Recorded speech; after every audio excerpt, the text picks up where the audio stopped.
Oh, you ready to shoot? Hey everybody, welcome back to Gilly's Guns. So today I'm out here on the range, and I wanted to do a 1-year review on the Ermox X-Fire. So I was looking back at videos the other day, and it's been a little over a year since I got this thing and done the first video on it. And well, I've gotten a lot of traction on the channel with this gun, so it's been worth its while, but you know, I haven't really given it much attention lately. So I figured I might as well bring it out and show you guys actually what I have and what I think about it. I guess how it turned out over the year. So let's swing the camera around and take a look at the gun. Alright guys, I don't know if I ever actually showed the packaging on this thing. I've got the magazines out because they're in my range bag loaded. But it comes in this case. It's just kind of a standard plastic case. There's your red grips. Most people I see put those on. Just kind of makes it a little more flashy. And your manual. They have a pretty decent manual. You know, it's not bad. There's some nice color pictures, you know, and how to take it down. So that's not bad. But one thing that, oh, it comes with this little cleaning kit and a Allen wrench. So one thing that I have had trouble with are these mounting plates for the red dot. So you can see that these are helicoil type inserts. So these plates are made out of aluminum, and obviously aluminum's pretty soft when you get it into that, or I guess not very durable, you might say, when you have a hole that small threaded. Those screws, the threads get so fine that well, it's almost impossible to hold the thread and be able to get it tight in aluminum. So what they do is they make a bigger diameter hole and thread it with a bigger, heavier duty thread on the outside of the helicoil, and then on the inside you have your fine thread, and it's made out of steel. So in theory, that's not a bad way of doing it. In practice, I've had these helicoils come out, and the red dot, it's always coming loose on the slide. You know, yeah, it's not that big a deal to me because I just use this as kind of a fun range gun. You know, I use it for people that want to actually come out and shoot a red dot on a handgun. I'm not a huge fan of red dots, so I really don't want to take a gun that I shoot a lot and put a dot on it. So having this is really good for that. It's a good range gun that gives people, you know, the experience of shooting that dot. Now, I have done some modification that I did do videos on. One of them was a $5 trigger job, and I have to say that made the most difference on this gun. It actually made it where it was nice to shoot. I don't feel like I get as much trigger bite out of the trigger as I did when it was heavier. But I believe, if I remember right, it took it down to about 4.5 pounds, and it's a nice shooting, nice feeling trigger now. If you're not a fan of flat face triggers, well, that's all you got here. There are some parts of this that are interchangeable with a Gen 3 Glock, and you know, I guess one of the failure points that I had, and I made a video on it, was the 100th round. Fired 99 rounds, and on the 100th round the connector broke. It just quit working. I'm not sure. It's almost like it didn't have any spring tension left in it. So I was able to slightly modify a Glock part and put in, and it worked great. And I have had a lot of people ask me about getting the trigger group apart in this gun, and I would really like to make a video on it, but YouTube is so finicky with taking apart guns, you know, and especially trigger groups, that I don't want to do that. I mean, I'd hate to have my channel deleted over something like that. But in basics, you take the grips off. There's a pin underneath here. You take this screw loose, which is your pivot pin for the trigger, and then you can finagle the trigger block out of the gun, the sear block, where everything is at that's important. I haven't tried replacing any of the other trigger parts with Glock parts, but I haven't needed to. So once I replace that, I've got about 1,450 rounds through this gun now, and I haven't had any issue with it. It's worked fine. The other complaint I have is, yeah, I guess I got off modifications and went to complaints. The other complaint I have is the barrel. The chamber seems like there's not much throat in the chamber. So my reloads, I reload kind of long, and that's because my dies were all set up for 9mm major, and I need the extra powder capacity in the case. Not that I'm loading these to major, but all my other guns, I've never had to run my bullet back down. They all cycle and run just fine. But when I'm loading for this gun, you have to run your bullets down to basically the minimum overall length to make sure that the bullet doesn't jam into the rifling as it's chambering. So that is a complaint. The connector that broke was a complaint. The I guess the red dot coming loose and the little bushings in there are kind of a complaint. One of the other issues I've had is the fiber in these sights has fallen out, and I just put them back in, take a soldering iron and kind of meld them a little bit, and they've stayed in since I've done that. But just something, every fiber optic sight, I can't really ding Ermox for that, because every fiber optic sight I've been around has that same concern. Eventually they're going to fall out. That's one reason I really am not a fan of fiber optic sights either. They're nice to be able to see your sight. They're easy to pick up, but they're just not reliable in my opinion.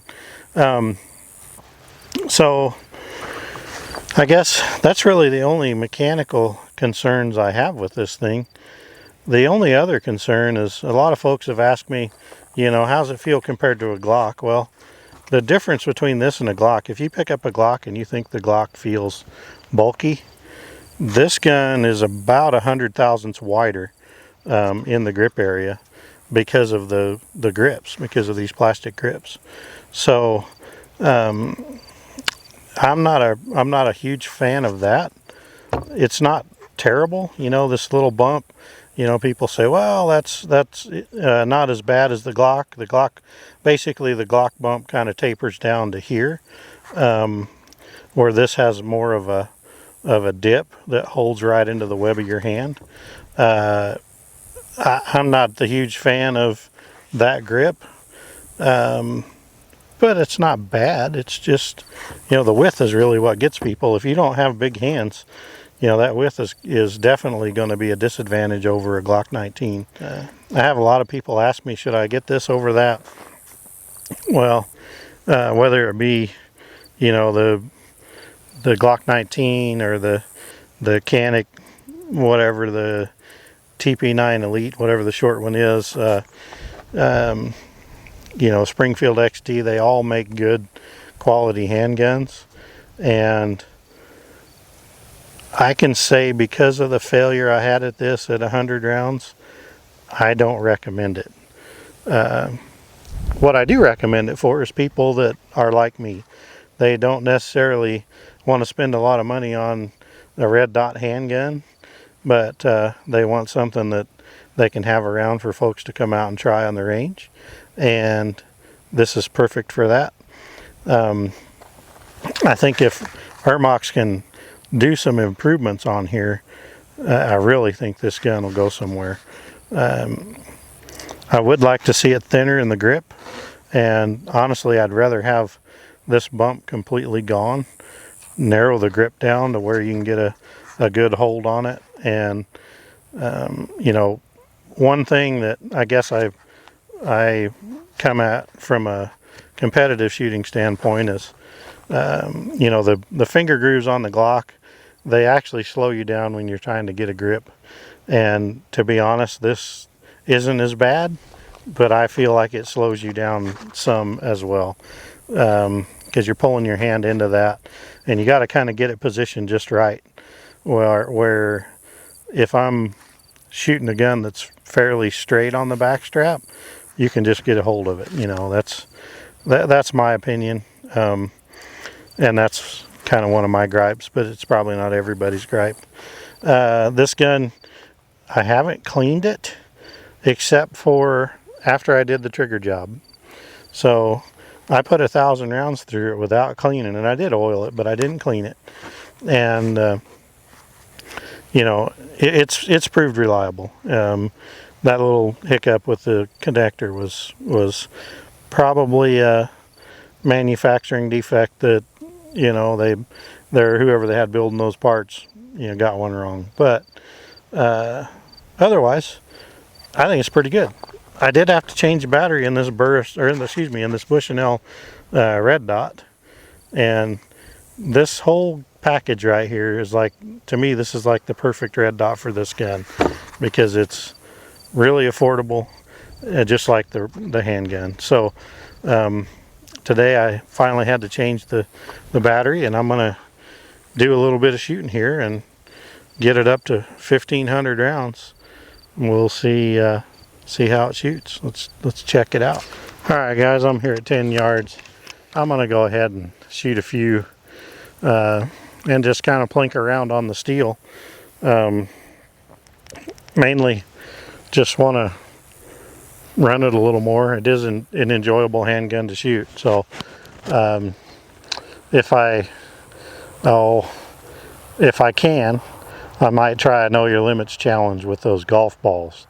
But I'll shoot a few first to see if I can actually hit the golf ball. And right there, these are the 124 grain bullets that I had an issue with before. And that one's an issue again.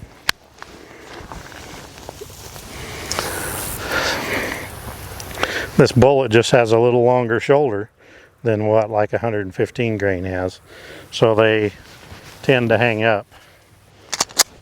That one went in the battery. Might as well try a golf ball first. Let's just see. The one on the right. Hey, that may be the ticket. Moving to the left and farther left. Hey, I tell you what, we may do a Know Your Limits with this thing.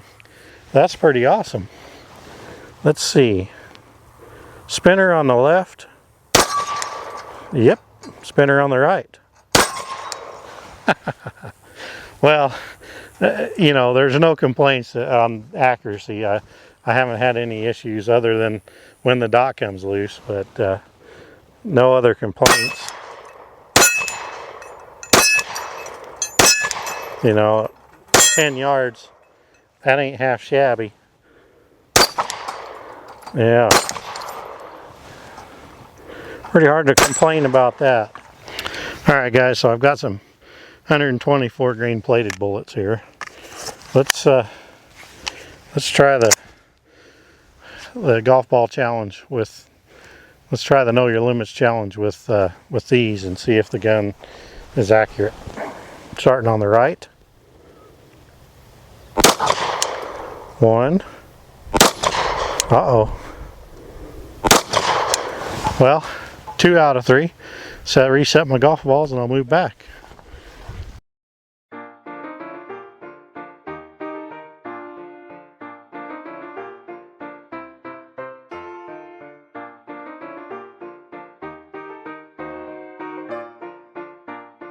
All right, now I'm at 15 yards, starting on the right.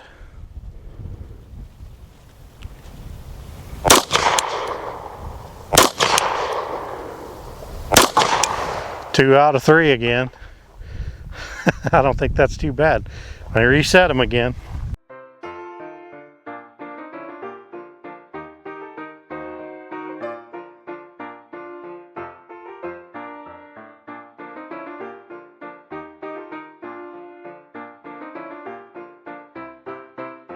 All right, guys, this is 20 yards.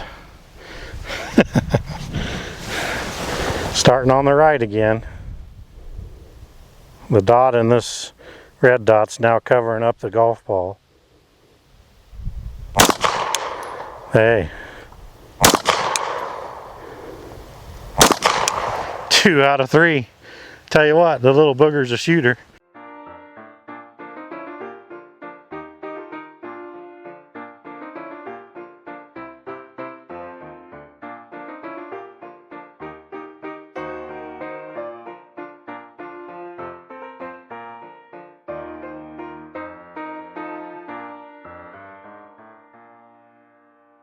All right, this is my 25-yard stake. It's, well, I think I hit it with the lawnmower, but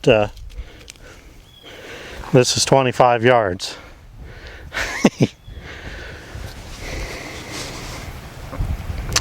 So, let's see.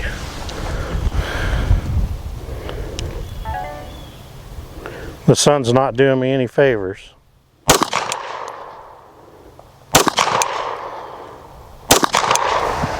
Well, 20 yards. I'm just going to go ahead and try for that golf ball again.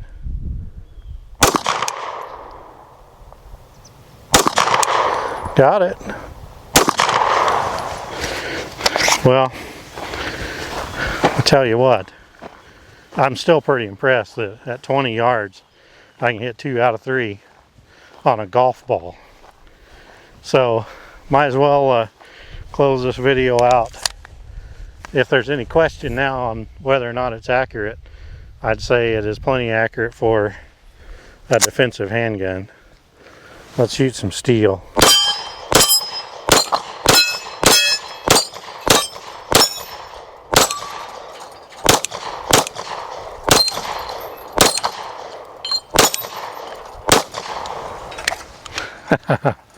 Well guys, there you got it, a 1-year update on the Ermox. What I like, what I don't like, everything about it. So if you ask me if I recommend it, I recommend it for what I use it for, which is a range gun and to get people familiar with red dot shooting. If I had one gun to buy and no other handguns, this wouldn't be the one I'd buy. Honestly, if I was in that situation, I would buy a TP9, the whatever Canic. And they are getting higher priced. I don't think that's right, but whatever. You know, I mean, that's kind of the same way the XD was when they first came out. They were super, and then people found out, hey, these are pretty handy, and started buying them. So that may be where this goes in the future, but for right now, it is a good, reliable handgun that obviously is accurate. I'm pretty impressed with those golf balls. I'm not sure I could do that with a Glock 19. So anyway, there you go. I appreciate you guys watching. Thanks for tuning in. If you enjoy these things, please like and subscribe to the channel. And until next time, I hope you get out on the range and do some shooting of your own. And I'll see you on the next video.